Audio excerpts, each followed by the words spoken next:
so today we're going to go through 3 stretches that I use all the time that are pretty much a magic bullet for nearly every single weights exercise or strengthening exercise you're going to do in the gym.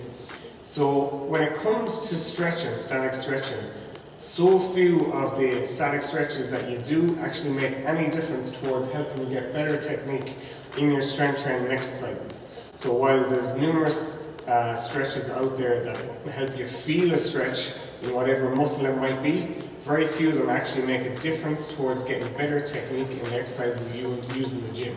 So the 2 lower body stretches that I'm going to show you are your hip flexors and your hip rotators, and the upper body one is just the chin up hang. So if you do those 3 stretches at the end of your strength training sessions, when the muscle is full of blood, it's a game changer for helping all your techniques, particularly in all your hip extension exercises and your squats. Now if you're very bad, you can do the hip flexor stretch at the start before your split squats. It's not a huge thing whether it's done at the end or at the start of your session, but I do prefer them done at the end if possible.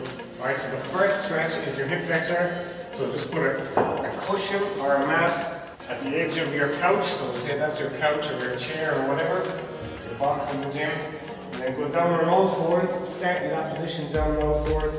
Put your back leg up. Put the other front leg forward, like this, and then come back up into it. And you want a straight line from your knee to your shoulder. Squeeze your glutes hard as you can. And the more you squeeze your glutes at the back, the more you're going to feel that stretch in the hip flexors at the front.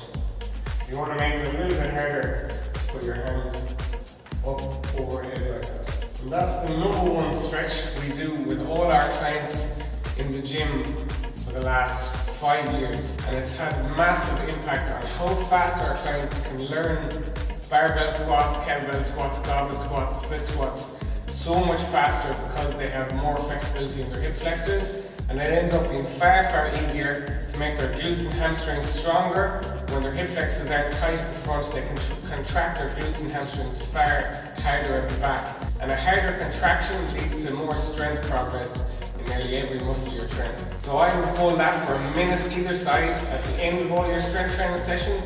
But if you're very tight and you really badly need this stretch and you can barely hold it for 5 seconds, I do it at the start. Okay, so the second stretch I'm going to show you is your glute medius. So what we were saying with the hip flexor in the first stretch, the hip flexor is tight, the antagonist at the front. It makes it harder to contract your glute and your hamstrings at the back. So just like that, the glute medius is part of the glute. But if it's tight, it makes it harder for the glute max to contract. And if you can't contract the muscle fully, it's a lot harder to make it stronger. So you could have the best intentions in the world doing your lunges and hip thrusts and squats and all hip extensions. And if you can't contract fully because you're tight in the glute medius or the hip flexor, you won't be getting as strong as fast as you should be. So we'll just start it off by throwing your mat or your cushion on the ground if you're at home, your mat if you're in the gym. And then you want to sit down against the wall like you're sitting on a chair at right angles, and then your tailbone on the ground, which is a really important part, and then you want to put one leg on top of the other knee, one ankle over on top of the other knee. Keep the tailbone on the ground, really important point, and you'll already start feeling your hip rotator stretch there. And push backwards. So as you feel that stretch, really nice, pretty intense, it's almost like you're letting air out of a valve or something. And while there is a lot of stretches for your glutes and your hip rotators, this is the one we use to great success in the gym for the past 5 or 6 years, and we get the fastest results with this stretch. So obviously, just to change it, you swap legs, put one ankle across the other knee, bring it down a little bit, and push back with the head. Keep the tailbone on the ground, keep your body in a nice straight line, don't be edging over to the side like that, avoiding the stretch, your head back. Final stretch, and I want you to do this for 1 minute at the end of all your sessions as well, is just the chin up hang. Now this is such an underused, underrated stretch that's so effective and brilliant for shoulder health, grip strength, just really everything to do with the upper body. It's so effective. And most people don't do it because it's hard. Like most things in the gym, there's very effective, simple stuff there. It's not done just for the simple reason that it's hard most of the time. Okay, so at the end of your session, just simply pronated grip, so that just means hands forward, facing the bar, and just hang on. And hold on to it for a full minute. Now you can go thumbs on top of the bar, like I'm doing there where I do most of my pull-ups, or you can do thumbs under. It doesn't really matter. You feel a massive stretch up your lats, up here. It'll stretch out the shoulder joints, it'll stretch out your pec minor.